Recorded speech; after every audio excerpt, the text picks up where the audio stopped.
who is it that David really went to talk to when he wanted some showbread because he had the munchies? You know, who was it really?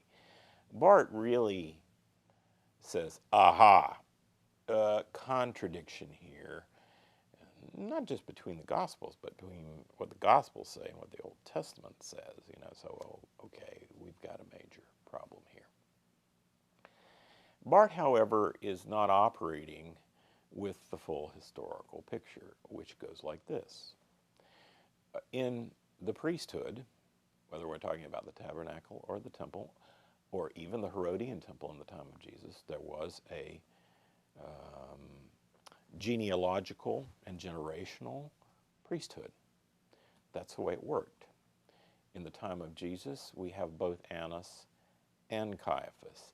And even when Caiaphas is the high priest, guess who's looking over his shoulder all the time? It's Annas. Because, I mean, this is a highly patriarchal society, and in the priestly lineage, I mean, you never really retire from the priesthood. That just doesn't happen. Well, what we know about the situation of David with the high priest is that there was one high priest who was very famous in his age, and then there were his successors. Now, there are two ways to refer to that whole historical situation if you're trying to historically locate it.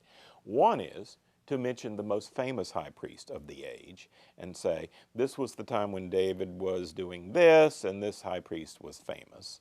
And the other way is to simply say, okay, now this other priest who you don't really know much about, he was actually doing the job on the day that David came to take the showbread. And so if you want literalism, this is who it is, but you wouldn't be able to figure out when it happened from him because he's otherwise a ne'er-do-well and unknown, okay?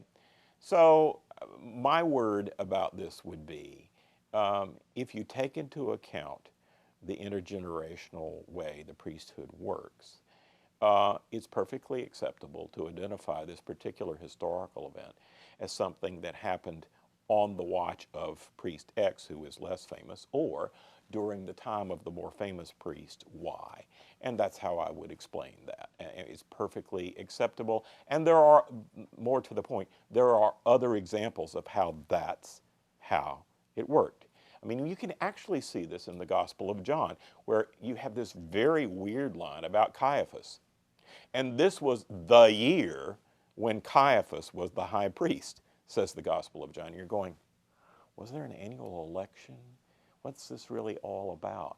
Well, what it's all about is that in any given moment, you could have the senior high priest take over in a crisis situation, or you could have the high priest of the year doing the job. I mean, if you don't take into account the intergenerational nature of the priesthood, you're not being fair to the evidence.